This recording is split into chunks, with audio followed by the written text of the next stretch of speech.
Welcome to the Plant Trainers Podcast, where we're helping people improve their quality of life through nutrition and fitness. And now, your hosts, nutrition and wellness coaches, international speakers, Adam and Shoshana Chaim. Hey, I'm Adam Chaim. And I'm Shoshana Chaim, and we are Propelled by Plants. Today we bring to you episode 339, Colitis and Your Gut Microbiome with Dr. Angie. In this episode of the Plant Trainers Podcast, we talk with Dr. Angie. We talk about the gut microbiome and more specifically colitis. This is a perfect example of you never know where an episode of the Plant Trainers Podcast is going to take you, because we had planned on talking about parasites and we did end up talking about colitis and IBS, and we really enjoyed the episode, so we went with the topic. Dr. Angie is amazing. She's so knowledgeable in all areas of health, and she's really great at explaining complicated ideas in a simple way so that everybody can understand. So if you know someone with IBS issues or colitis issues, especially if they say they can't eat fibrous foods, then you're really going to want to share this episode with them. When it comes to the human wellness experience, Dr. Angie says, "My passion is to provide healing through an integrative approach to keep patients healthy and youthful." Dr. Angie understands that no single approach is right for every individual, so she offers a complete range of services to help individuals with gut problems, obesity, anti-aging, diabetes, heart disease, arthritis, chronic fatigue, chronic pain, and overall disease prevention. Combining evidence-based medicine, her expertise in the digestive system, and her passion for physical fitness and plant-based nutrition, Dr. Angie has developed a comprehensive approach to helping patients recover from illness and live a healthy life. Additionally, she's part of a movement called the Plantrician Project, empowering individuals with the knowledge and benefits of whole food plant-based nutrition. Dr. Angie is a diplomat of the American Board of Internal Medicine and a diplomat of the American Board of Gastroenterology. She has extensive training from the prestigious University of Southern California and demonstrates exceptional commitment to excellence in treating disease of the digestive tract. Dr. Angie is featured in 3 documentaries as a leader in the field of plant-based fitness for health and weight loss. Other upcoming projects include a book, Trifecta of Rejuvenation and Health. She was recently published on the cover of Vegan Health and Fitness magazine, where she shared a health-related article on making nutrition and fitness fun. We really had a great time talking to Dr. Angie. You're going to love this episode. Here we go. Today's episode of the Plant Trainers Podcast is brought to you by Aviv Smoothie Cubes, empowering you to get more from life through healthy eating. A Canadian brand with a blender-free concept. Go to evivesmoothie.com, that's EVIVESMOOTHIE.com, or click the link in the show notes at planttrainers.com/339 and use the promo code PLANTTRAINERS10 at checkout to get $10 off your first order. And now for a moment of gratitude. I'm grateful that the kids have been extremely helpful lately. It helps with the dynamic of the family. It helps with everybody's attitude and working together towards creating a beautiful life together. I'm grateful for the last 2 weeks and kicking off the year 2020 in a very powerful and awesome way. Dr. Angie, thank you so much for joining us on the Plant Trainers Podcast today. My pleasure. Glad to be here. We were just talking about how it's so wonderful to have women representation in the plant-based world, and trying to balance out between all these amazing men we have. So we're so grateful for the work that you do. Do you have a moment of gratitude that you'd like to share with us and the listeners? Yes, I'm very grateful for all the vegan leaders, such as you guys, and all the doctors, the nurses, the practitioners, all of whom are so active in teaching people about the vegan lifestyle and helping people understand about the vegan lifestyle in regards to health benefits, as far as the moral and ethical benefits, and as far as the environmental benefits. I feel like, when I first started, I felt like the only one in the world. And as I got on Instagram and I learned how many other heroes out there are trying to spread the message of veganism, it just was so heartfelt, and I feel so good about it. And now I just feel like I'm part of a large team, and I'm so grateful for this team. And I'm grateful for you guys for doing the podcast to get the message out. Oh, thank you so much. It's really amazing how social media has brought the world together and exposed the amazing resources that are available to people all over the world and helping them understand the very confusing topics that surround nutrition. So thank you for all the work you're doing. It's really awesome that you're here with us today on the Plant Trainers Podcast. My pleasure. So you talked about feeling alone at the beginning. What was the beginning for you? How did you find the plant-based world? I was at a conference, and I basically was talking to my cousin who's a vegan, and she asked me to go watch Forks Over Knives. She said she was vegan, and I had been a vegetarian for 10 years, and at that time I wasn't vegan, and I had no idea about the dairy industry and how cruel they are, and I had no idea about the health ramifications of consuming dairy products. As I was at this conference, we were just talking, and she asked me to watch Forks Over Knives. She said, I think as a doctor you would enjoy that. I watched Forks Over Knives, and it opened my eyes, and I delved into it, and I read hundreds of thousands of papers and literature, and I reviewed everything there is to know, and I realized how dairy is so deleterious to our health, and how much it was affecting my patients. And I decided to incorporate it into my daily living, but not just my daily living, but I also decided to teach my patients about veganism and try to get them to go plant-based for their health. So initially I was a moral vegan, but it extended to becoming a health vegan, and I decided to spend the rest of my career helping other people go plant-based, and I just wanted to shed light on this wonderful movement. That's beautiful. A humanizing moment, if you don't mind sharing. Did you find any health benefits for yourself when you went plant-based? Absolutely. So, like I said, at the very beginning was for me for moral reasons, but reading the literature taught me that there's health benefits. So I started looking at, okay, so what's going to happen?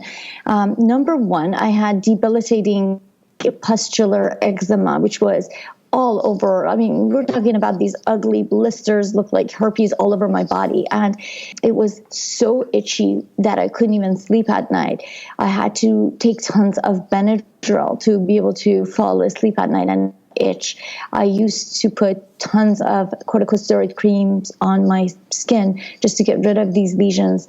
Little did I know, so at the time, remember, I was vegetarian. Little did I know that it was the dairy that was causing it, and it's probably the protein whey or protein casein in the dairy to which I'm allergic. And I had no idea. Now, a lot of people talk about lactose intolerance and how upwards of 75% of the world out there are lactose intolerant. Who cares? You get a little diarrhea and bloating and abdominal pain when you eat dairy when you're lactose intolerant. Imagine being allergic to dairy. So I was getting this debilitating eczema, and I didn't know. And so when I went plant-based overnight, as in about 6 years ago, I realized my rash started going away, and it just continuously got better and better and better. And all my lesions were completely eradicated within 1 month, and my skin cleared up, and I started getting compliments on my skin and how beautiful my skin looked. And I was like, what, me? Skin? That was like my biggest weakness, and it became my biggest asset after going plant-based. And my cholesterol went down. I had depressed mood, and that got better.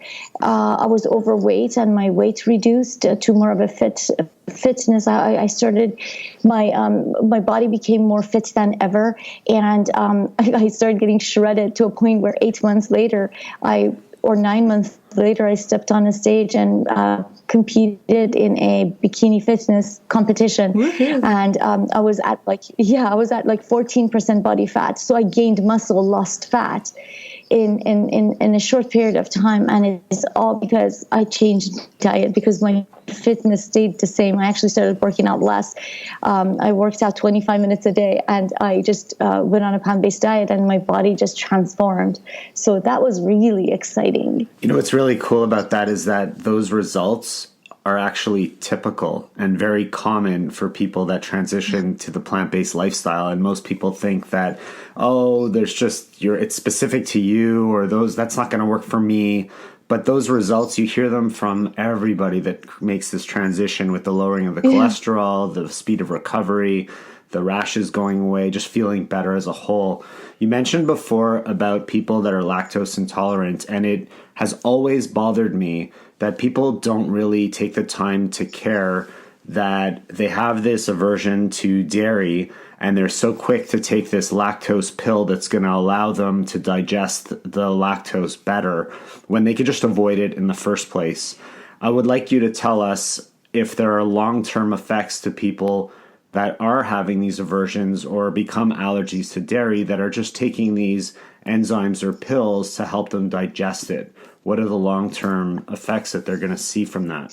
Very good question. So, Adam, there are the two proteins in dairy, the whey and casein, cause so many different allergic reactions. And I've seen people have eosinophilic esophagitis from it, meaning it's an inflammatory esophageal problem where people cannot swallow food. The esophagus gets inflamed and constricted, and people get recurrent food bolus infections where the food gets stuck in their esophagus and doesn't go down. Furthermore, they can get what we call dysbiosis, or an imbalance of the gut microbiome. Overall, if they keep eating dairy products despite being lactose intolerant, because it's causing maldigestion. And also, I've seen microscopic colitis, meaning it's a type of inflammatory colitis in the colon that they can get. So what I always tell people, it's not just the lactose sugar that's bad for you. It also has a lot of inflammatory proteins. It can cause dysbiosis. It can also cause diabetes and insulin resistance, because the fats in dairy are terrible for you because it contains saturated fat. And the etiology of diabetes and insulin resistance is not sugar, despite what everyone thinks. And I'm not saying go eat refined sugar. I'm just saying the etiology of prediabetes and diabetes is saturated fat. So that's also a factor, as well as the growth factors and all of the amino acid content in dairy is just not healthy. And so basically, I can sit here and tell you thousands and thousands of problems that it can cause. And so you're right. If people just focus on the lactose intolerant part, here's a red light engine coming up and your body is like, don't eat this. And you're trying to eat it so badly that you find these lactate pills to be able to tolerate the sugar lactose in the dairy, but you're not seeing all these other health ramifications that don't necessarily have a red light engine until 10 years down the line when you have breast cancer, until 10 years down the line when you have prostate cancer, until 10 years down the line when you have inflammatory conditions, GI problems. So my suggestion is, don't consume dairy. Read labels. I always tell people, read labels. Dairy is a cheap filler. Do you really want that crap in your body? It's a cheap filler. We have such a surplus of it in this country. It's a subsidized food. It's junk. And they have to put it in foods to fluff it up, to make it weigh more, and so they can make more money out of it. And so why would you want to have this cheap filler in your body? And then, so when people are actually taking the lactose pill or whatever it's called, does that pill have an effect on the body as well? And can that help contribute to some of these diseases down the road? No, the pill actually helps digest the lactose sugar. The lactose sugar is a very large sugar that's in the dairy products, and it doesn't get digested very well because as humans we lose the ability to break down the lactose because we're born with a certain amount of lactase enzyme which breaks down the lactose. But then we lose that ability as time goes on. And for example, if you have an episode of gastrointestinal infection, or just the process of aging by itself, because we're after age 2, theoretically, we're not supposed to drink our mother's milk. So we lose the ability to break down the sugar lactose. And that's because enzyme continuously goes away and diminishes. And so basically, when you take the lactate pill, it's basically the enzyme that you're taking along with the dairy to help break down the sugar into smaller subunits. And then when it gets broken down into smaller subunits, then your body knows what to do with the rest of it. But so, yeah, when you take the lactate pill, suddenly the sugar digestion becomes easier and your body breaks it down with no problem. So you don't get as much gas, bloating, explosive diarrhea, or constipation because of the lactose intolerant. But the other ramifications, it still remain because of the proteins and the growth factors in dairy. Yeah, the hormones that are coming from the cow itself, whether it's been injected with hormones itself, and then also the casein in it that, the casein will help contribute to the IGF-1 growth hormone, which grows tumors, correct? Right. Casein has shown to cause tumors. This is Dr. Campbell's work. And what they did is they were giving these rats or mice casein protein because they were trying to test out what happens with casein, with protein deficiency. And they happened to choose casein as the protein. Yeah. And they noticed that there was tumor growth in these rats. And that was a really awesome finding because Dr. Campbell's team was supposed to go to these third world countries and give people this protein for their health. And then he realized, well, it causes cancer. And then they thought twice about it. And that's where all of this came about. But yeah, it's definitely, I would say it's the biggest poison in this country. Dairy is the biggest poison in this country right now, food poison that we're consuming besides processed meat. Yeah, so in that beautiful answer, you briefly mentioned our gut microbiome. And on an earlier episode, we talked with Dr. Will Bulsiewicz in episode, I think it was 219. We talked about the microbiome, but for the people that are listening, and we've heard this before, that our body is the product of our microbiome. So can you just a little bit tell us what the microbiome is and how it affects our body? Absolutely. This is an awesome question. From mouth to anus, we have a very tortuous long tube of the gastrointestinal tract. And within this large, long, very tortuous tube lives 100 trillion gut microbiome.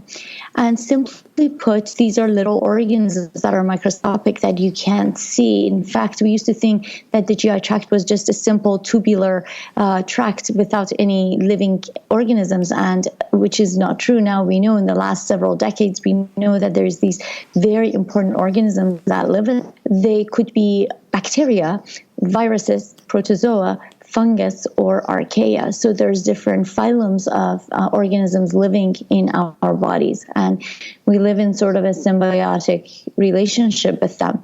And within the 100 trillion gut microbiome, there's a lot of genetics, right? There's 100 times more genetics in these organisms than our own eukaryotic cells put together. So imagine how important these microbiome are to our body. Why? Because they're not just sitting there silently. They're consuming the foods that we eat, and they contain hundreds and millions of enzymatic reactions. They have their own metabolism in them. And so through hundreds and thousands of enzymatic reactions, they are producing molecules. They can help us or hurt us. So I always tell my patients, when you decide to swallow a piece of food, think about what's going to happen, because that food will become substrate to the gut microbiome. And so make sure, besides being delicious, it's also healthy, because that gut microbiome, through these enzymatic reactions, can produce hundreds of thousands of inflammatory molecules, or it can produce hundreds of thousands of beneficial health-promoting molecules, depending on what that food was. And I'll give you guys examples of this. Imagine you eat a piece of hot dog, processed food, crap, right? Like, let's just say you eat a piece of beef, or a piece of, let me give you another example, bacon, or an egg, what happens is through enzymatic reactions by the gut microbiome, the byproduct is TMAO production, trimethylamine oxide, which is an inflammatory molecule that goes through your system and causes heart problems and vascular problems and inflammation. On the other polar opposite side of the spectrum, imagine that you ate a piece of tofu, or you ate a piece of maybe an orange or a carrot or some plant food. What contains fiber? Whatever that contains fiber, take your pick. It's a plant food and grew from the ground. That food acts as a substrate and produces what we call short-chain fatty acids. And so that food acted as a substrate for the production of short-chain fatty acids, which repair the colon, which produce health and produce health in your body. So do you see how by choosing what you put in your mouth, you can either produce inflammation by molecules that cause inflammation, or health by molecules that cause health? But so for people that have, like, I've heard this before, and it could be totally wrong, but with colitis or Crohn's or digestive issues, their doctors are telling them not to eat foods with fiber because their body's not going to be able to handle it. Or they can't eat raw vegetables. Yeah, like why would they not be eating the foods that should be curing them? Like, why are doctors telling them that? Can I just say, I love you guys for asking that question right now, because it's so, I stood up.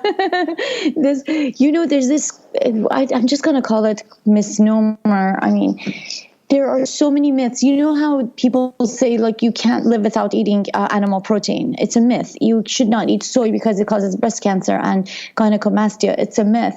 How about, you know how we have hundreds of thousands of myths, health world and in your world of fitness, and we are constantly talking about it. That's a myth. Like, for example, people with diverticulitis are told not to eat fiber. Absolute myth. Do not eat seeds. Absolute myth. These are we just have to talk about it and tell us. So thank you for asking, because even doctors tell their patients eat a low residue diet, which means a low fiber diet, and half of them don't even know why they're saying that. So let me clarify. Okay, so fiber is extremely beneficial for the health of the colon and healing. Like if you have colitis, whatever colitis you have, I don't care what kind of colitis, there are different types of colitis, right? But if you have colitis, meaning inflammation, you have to consume a lot of fiber. So it's not just, so in the old days, they used to say, eat a low residue diet. And so that kept staying in the literature. And now people are saying, don't eat a high fiber diet. So let me clarify. In a normal person, never eliminate fiber. Yeah. And in a healthy body, never ever reduce fiber. Eat as much fiber as you can. Eat as much fiber as you want. And I always go as far as saying, if it doesn't have fiber, it doesn't belong in your body. Okay, that's simply put. Everything in your body should have fiber. Every food you put in your body should have fiber. So that eliminates dairy, eggs, and processed foods, right? Even plant foods that are processed, like coconut oil and avocado oil and oils in general.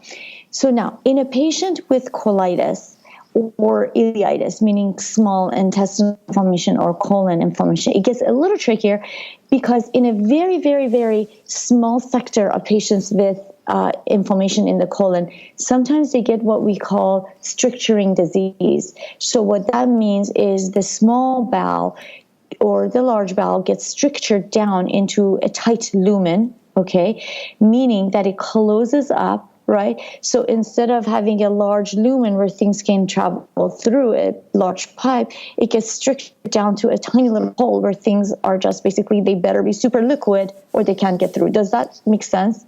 Am I describing it okay? Mm-hmm. Okay, so the lumen gets constricted, basically. And that's a stricture. A stricture can be reversible or irreversible, depending on how long it has been there. So this usually happens in patients with Crohn's disease, okay? Everybody else pretty much don't ever cut down your fiber. That's the general, that's highly generalized. Talk to your doctor. But I'm saying 99.9% of those people who don't have a stricture and they're told eat a low fiber diet, low residue diet, that should not be. And if you have questions, call me in my office. I'm more than happy to help, because I have to know everybody's case individually before I make that generalized comment. But I'm saying it's highly generalized, but anybody without a stricture, you can eat as much fiber as you want.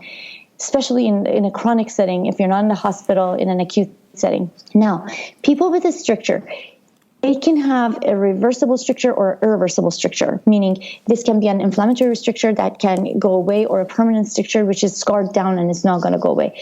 There's a tiny little pinhole opening in their bowel, and it doesn't matter what they eat, it's going to get stuck. Does that make sense? So everything has to be liquidified or it won't go through. So in those cases, I tell my patients, don't eat insoluble fiber. You should eat a lot of soluble fiber, which becomes like jello, like oatmeal, right? It's not like by the time it comes into the small bowel, it's like a thick stool. It's liquid. So I tell those people, eat fiber, eat a lot of soluble fiber as opposed to insoluble fiber. And then, for those people, everything can be a potential hazard, right? They have a stricture and things can get stuck. I don't care what you're eating. So they have to be careful with anything, and everything should be liquidified. I tell them drink a lot of smoothies and a lot of blended foods and high soluble fiber foods. Can you give a few examples of soluble and insoluble? Yeah, so oatmeal is like soluble and it turns like jello, right? Like or fruits like bananas, say like potatoes, right? These just turn into a gel form in the small bowel, and by the time they get into the ileum, where usually strictures happen, they just get through the tunnel without any problems. There's so much more great information coming your way, but before we get to the rest of the show, we wanted to share with you our sponsor for today, which is Aviv Smoothie Cubes. The Aviv Smoothie Cubes are amazing. They come packed with nutrients, frozen cubes, and basically you could put them in the blender. You could decide if you want it to be a snack or a meal. You put it in the blender, you can enjoy it right away, but it's also a blender-free concept. So the kids love to take out those smoothie cubes, stick them in a cup, let it melt a little bit, and then they shake it up and it is ready to go. They enjoy this for breakfast and they enjoy it after school. It's a really smart concept, really makes eating on the go super easy. Their latest flavor from their sports line is orange peach. It's packed with 18 grams of protein per wheel, and it's got organic soy protein, non-GMO, peach, orange, chia protein, pumpkin, beets. It's super tasty, and it's a Canadian brand. Blender-free concept, 100% vegan. Super delicious. Go to evivesmoothie.com. That's EVIVESMOOTHIE.com, or click the link in the show notes at planttrainers.com/339 and use the promo code PLANTTRAINERS10 at checkout to get $10 off your first order. Now back to the show. Insoluble fiber, like let's just say fibrous, the foods that have that plant cellulose, like broccoli, celery or kale. Yes, celery, exactly, kale. A lot of raw vegetables, for example, that don't completely melt down into this soluble form. They don't become this gel form.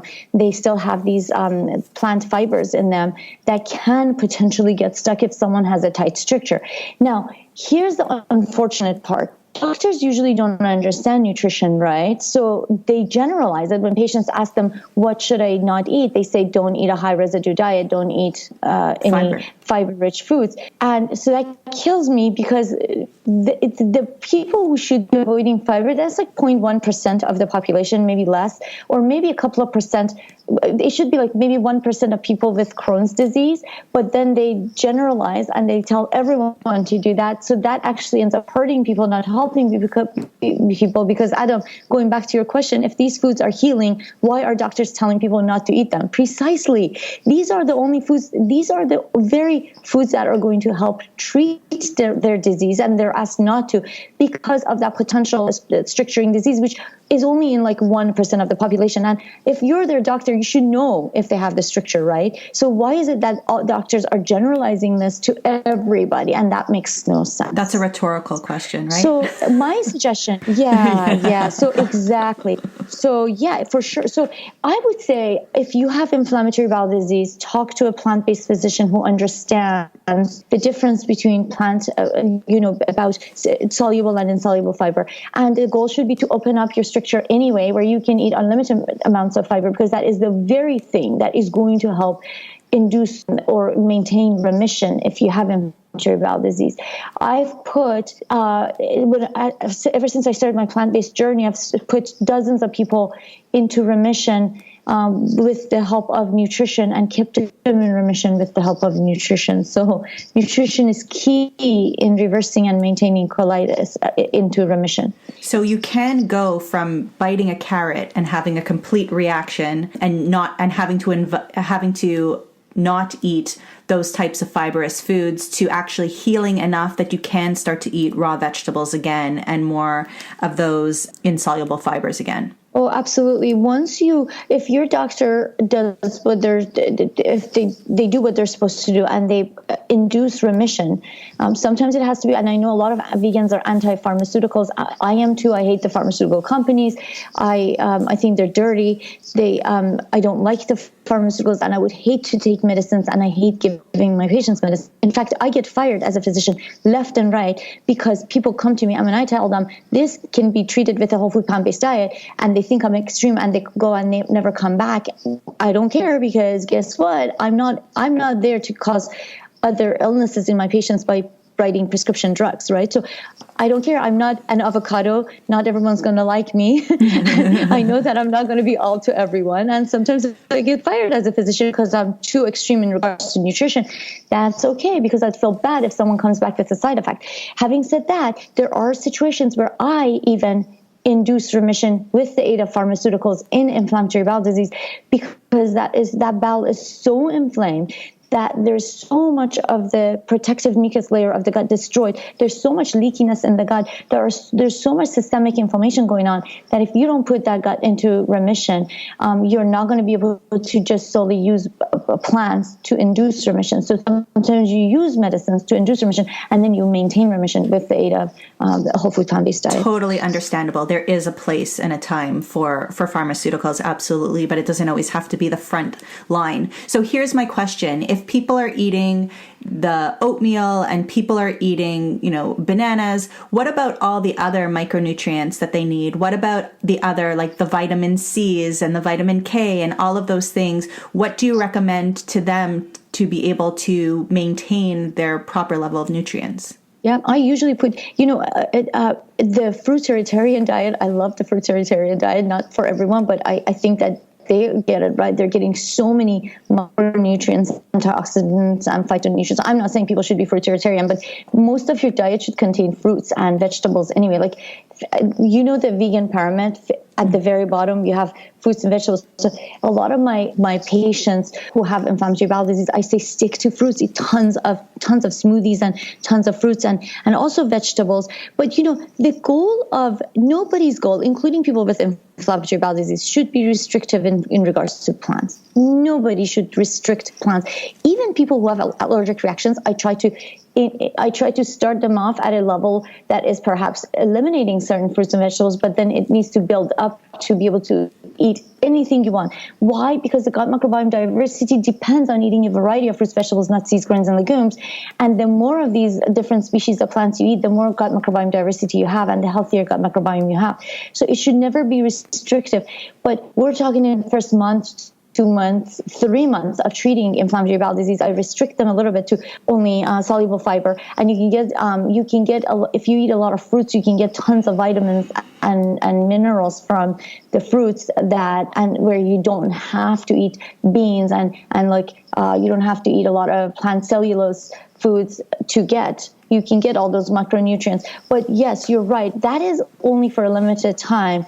And then as soon as I induce the remission and I open up people's strictures, then I very quickly increase their diet to eat a variety of plant foods where they're never restricted. So it's only for a short time. And most people don't become vitamin deficient or macronutrient deficient in the first month or two, right? It's only if they keep eating poorly and they keep restricting their diet, they would have problems long term. So what about digestive enzymes? That's something that I hear people saying that they're taking and they can't live they can't live without, or their gut will never be the same. Is that a Band-Aid? Is that a real thing? Because I've never used that with any of my clients that I've coached through plant-based living. You guys are asking all the good questions today. I feel like this is the only podcast you have to ever listen to. You figured it out pretty much.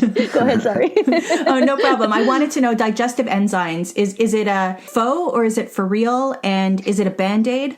Excellent question. So digestive enzymes, what are they? There are certain enzymes that come from the pancreas and the body that help the breakdown of fats and carbs and proteins, right? So our body produces a very limited amount of enzymes. Now, what most people don't understand is 99% of digestion is actually occurring in our body with the aid of the microbiome, not by our own enzymes at all. So if you don't have a healthy gut microbiome, you're not going to have good digestive processes going on. So the digestive enzyme fad came into place because, so there's something called pancreatic insufficiency, and there's what happens is certain people have they get maldigestion because their pancreas is not working. Alcoholics, people with advanced diabetes, and people who have had pancreatitis, people who have advanced pancreatic diseases like cystic fibrosis. So pancreatic enzyme came into their aid. What you do is you get these enzymes from usually from pigs, and by the way, they can contain pig viruses. So you take these enzymes to help break down the food that you're eating because your body doesn't have it. So people with cystic fibrosis, for example, or pancreatic insufficiency, if they ate food and they didn't take these pancreatic enzymes, they have what we call steatorrhea or fatty diarrhea because their fats are not getting digested and they poop fat. So in those patients, we decided to use pancreatic enzymes, much needed, well appropriately used. Of course, I completely, say you need it. But then it came on the market, and the supplement industry, as you know, the supplement industry can be very evil. They keep bottling everything up and selling it over the counter at very tiny dosages. That's legal. And they say you need to. People have become walking pharmaceuticals, not pharmaceuticals, but supplement pharmacies, people carry bags and bags of supplement, and it's like crazy to me. But anyway, they put very, very small doses of those enzymes into a bottle, and they're selling it over the counter, and they're making promises that it's going to help. Well, not really. Most of the time, people are wasting their money. If you have those diseases that I was talking about, you should be on the real big doses anyway. What's that little tiny over-the-counter dose going to do anyway? Now, people with small intestinal bacterial overgrowth get a little bit of steatorrhea or maldigestion, and sometimes these enzymes at lower doses helps people get a little bit better digestion. But my question is, why not get to the underlying cause? Why take the enzymes? Anytime you reach for a supplement, ask yourself, why am I taking this? Why am I taking this enzyme? Why am I taking this vitamin? And ask yourself, can I get that from food? And if you can't, and if your body is not producing it, by all means, but try to ask yourself, and don't just crap in your body without knowing exactly what you're doing. So in people with SIBO, they can get a little bit of maldigestion. I suppose if they take these pancreatic enzymes, it could help a little bit, but it's really not getting rid of the underlying cause.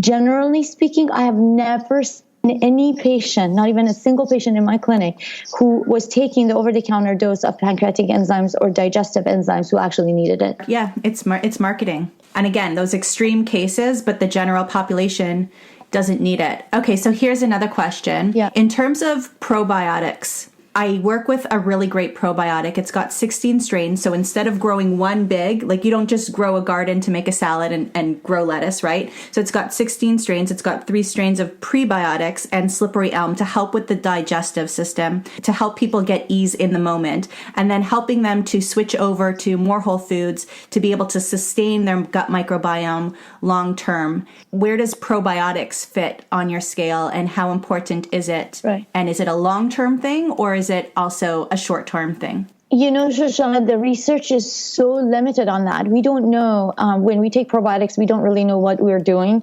And I tell my patients, try to be careful, because so they did one study, and this study is a study they took people. It was a very sophisticated study. Last year it was done in Israel, and it was published in Cell. They took a few groups of people and they eradicated their microbiome by giving them a ton of antibiotics. And then those people, and one group got probiotics and the other group didn't. And this other group got an infusion of their own previously collected stool, so fecal microbial transplant. And they figured, okay, well, let's see what group does better. And the group who got probiotics and the group who got antibiotics and nothing afterwards did better than the group who got antibiotics and then probiotics. That's so interesting. I wish that would have been done in North America and not Israel, because in Israel, number one, people do eat a lot more whole foods than they do here in North America. Yes. The soil, I believe that the foods that are growing there are also a lot more nutrient dense than they are here. And I think the overall lifestyle and being outside, and I think it's a completely, despite the stress that they have there, I think it's much more of a easygoing kind of society than we have here. So I wish that that study would have been done here. Do you think that could change things? By the way, as you were talking, I'm like, oh, I can't wait to go to Tel Aviv because it's the vegan capital of the world. And I'm dying to go. I've been talking to my friends who are from there. I'm like, can you take me, please? So I've had 3 volunteers so far. Oh my God, we're planning in 3 years. In 3 years, we're planning to go. Yeah. Oh, yeah. Let me know. Maybe we can meet up. Coincide Yes, you're right. Every study that gets done, it's so hard to do studies. And sometimes when you plan studies, it's hard to incorporate it's hard to incorporate every population in there. So most of the time, studies are limited and have limitations, but you kind of have to sort of interpret it and generalize in other groups based on, you're right. It's not perfect and we still need tons more studies. I would say, generally speaking, it's really good to stick to the prebiotic rich foods. And because there is a possibility, and I'm totally making this up, okay? Take it with a grain of salt. This is my theory. Yeah. There is a small hypothesis. There's a very small possibility that when you take a bacteria, if you're taking prebiotics, you're feeding the local resident. But if you're taking a probiotic, that probiotic is competing with the local resident bacteria. And there is a possibility that the microbiome that exists there does not like it. And we don't know if the probiotics that you're taking, do they actually take home in the mucosa? We don't. You could just have expensive poop. We don't know. We just don't know enough. And so is good in some situations? Yes, there was a study in ulcerative colitis that showed in conjunction with medicine that there's this probiotic VSL3 helped. But unfortunately, the literature is not. It's too premature to say probiotics for all at this point in time. And I would say stick to the prebiotic-rich foods and don't even obsess over fermented foods. We don't even know if fermented foods are great for you. I think a lot of homemade fermented foods can be more dangerous than not sometimes. Right. But no, absolutely. We still don't have data on this. And I'm not saying go crazy and never have kimchi again. I'm just saying I even eat kimchi and fermented foods, but I just don't go crazy over it because it could cause SIBO. We don't know. It could cause dysbiosis because it's not natural to keep eating fermented foods, right? So anyhow, I just, we don't know the answers to all these questions, and the literature is basically getting stronger and stronger and more robust. In the meanwhile, I would say don't go to extremes. So, Dr. Angie, right now, if somebody's looking to improve their gut microbiome, what would be something that they could do today to start making that change? Good question. I think a healthy lifestyle in general. So, number one is nutrition. Of course, like I said, if you are what you eat, right? When they took the stool samples of this is a study that was done about a decade ago. They took stool samples from people living in Burkina Faso in Africa, stool samples from people living in Meridia in South America, close to Venezuela, and they took stool samples from people living in St. Louis, good old St. Louis, eating the standard American diet, and they compared the stools of these three populations in three separate, distinct geographical areas, and they noticed that the Meridians and the Burkina Faso individuals who are consuming 99% plant-based foods compared to the standard American diet people in St. Louis, they noticed that the St. Louis people have a lot more inflammatory bacteria like E. coli and Klebsiella, and the St. Louis people had less short-chain fatty acids production, which are good for you. And basically, if you want your body to have if you want to have more pro-inflammatory gut microbiome, eat the standard American diet. And if you want to have healthy gut microbiome, that health-promoting gut microbiome, eat a plant-based diet. So that we know from research, right? And so number one on the list, eat more plants, right? Eat more fruits, vegetables, nuts, seeds, grains, legumes, and non-processed food, meaning everything you eat has to have fiber, right? Is that good? Now, that's diet. Remember fitness. Remember to incorporate physical activity into your regimen. Remember to incorporate proper sleep, put yourself in an environment where you're living with healthy people, because you share gut microbiome with your pet dog, with your significant other. I always say, if you have dysbiosis, kiss a vegan or something. And, basically use non-toxic products, like people who eat foods full of pesticides and all of that stuff. That could affect your microbiome. Talk to an environmental nutritionist. My friend James Marin, for example, his Instagram handle is Married to Health. Make sure you're using non-toxic products. Before I met him, I used to Lysol everything and use toxic products all over. Now I'm switching to environmentally friendly cleaning products and everything that is good for the environment, but also good for my microbiome, right? And I go as far as saying what James would say, you guys have to have him on your show, by the way. He believes in permaculture and farming your own food, like farm your own food in your backyard.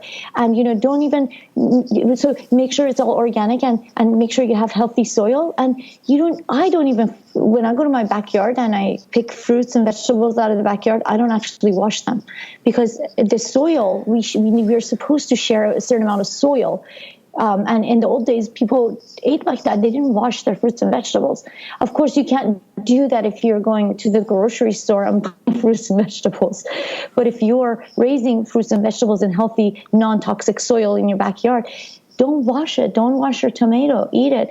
And the soil health is important for our gut microbiome, because we're supposed to be part of the environment. We're not supposed to be these super clean individuals who are living indoors and not sharing anything with the environment. And talk to a farmer. Ask them what depicts a good soil, because the soil health has taught me so much about our gut microbiome. Like I was talking to a farmer, I was saying, hey, what about Candida in the soil? He's like, yeah, that's important to have Candida. We're supposed to have balance of bacteria and Candida, and when you eradicate the Candida, the bacteria overgrows, and if you eradicate the bacteria, the Candida overgrows. Well, guess what? The same thing happens in our gut. So these people who do these aggressive GI detoxes and cleanses, and they get these colonics, guess what they're doing? They're causing dysbiosis, because they're killing off a certain microbiome, and the other ones overgrow or go out of balance, right? So talking to farmers has taught me so much, because the soil in the environment is supposed to be shared with our soil, right?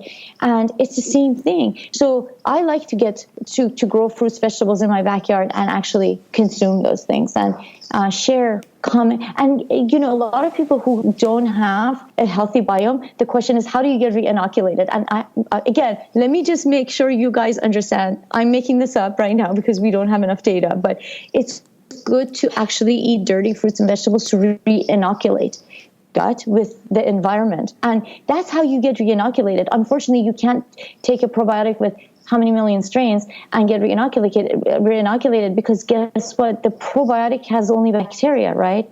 What about the other stuff? What about the protozoa? What about the fungus? What about the viruses? So you can never get a well-balanced gut microbiome by taking a pill. You have to get re-inoculated from the environment. Sometimes that's a very slow process, and you have to be patient. But my theory is one of the things you could do is eat dirty fruits and vegetables. I was just going to say, I'm telling the kids that they are not allowed to wash their apples before they eat them anymore. I just can't think about... God, you guys do that? No, I'm going to do it now. Everybody's hands. I mean, I kind of sometimes I rub it on my dirty shirt, knowing my shirt's still dirty, but thinking, okay, I'm still cleaning it, and then I could like not want to throw up when I go and take the bite, because we've been trained to be clean, and some of our mothers were a little bit more neurotic than others. So, I hope she doesn't listen to this one. But, some of us we know what we were raised on, unless we've had something to change in the meantime. So, but like sometimes the kids will say like, I'm hungry, and I'll say, so grab this. We'll be on the way home from the farmer's market. They're like, but we didn't wash it. I'm like, it's from the farmer's market. Any dirt they have there is fine for your body. Right. But when I go to the grocery store and other people have been like touching, that's when I get a little bit like, about it. Dr. Angie. I agree. If you don't know where you came from. Yes. I was going to say, this has been wonderful. Everybody should know that this is not even the topic that we had planned. There's so much more. There's so much more to talk about. If you'll have us, we'd love to have you back on to cover some other topics. You are a wealth of information. We love what you're doing for the general public, for your personal patients. And it's just so wonderful to have you on the show today. Thank you for your time.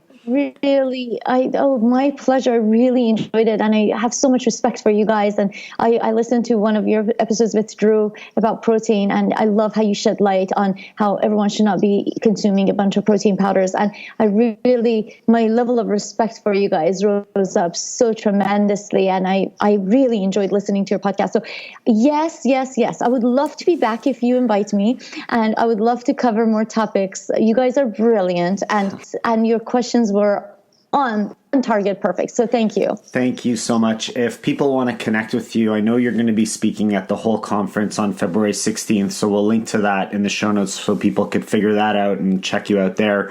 But if they want to connect with you on social media or anywhere else you'd like them to go, please share. Sure. My first name Sadeghi, so Angie.Sadeghi, ANGIE.SADEGHI on Instagram. And I have in my bio, I have a link to my website and my clinic address, my phone number. But if you have questions and you want to make an appointment, I do telemedicine actually. So 949-404-4444. And so I do telemedicine. So anytime, anywhere in the world you want some coaching, we can connect on a video chat. It's sort of like Skype, but it's actually HIPAA compliant medical platform, and we can chat, and I can talk to you about whatever you need. Amazing. Thank you so much for being on the Plant Trainers podcast. We really do appreciate it. Thank you both, Shoshana and Adam. Thank you all so much for listening to this edition of the Plant Trainers podcast. We want to make sure that you subscribe on iTunes, Google Play, iHeartRadio, Stitcher, or any other podcasting platform. We really appreciate the feedback we receive from you. Every time we get a 5-star rating or review on iTunes from one of our fans, it really helps other people find us just like you did. Thanks so much to our patrons. To become a patron, visit us at patreon.com/planttrainers. Even supporting us with $1 really makes a difference in the quality of the show. And don't forget to connect with us on Instagram and Twitter. Our handle is @PlantTrainers. Like Plant Trainers on Facebook, join our newsletter, and check out our website at planttrainers.com for awesome recipes, a list of our services, and of course, our latest podcast. We encourage you to email your questions to info@planttrainers.com so that we can help you improve your quality of life through nutrition and fitness. So we hope we've inspired you today. Join us again next time, and have a healthy day. Or is that too corny? It's a little cheesy.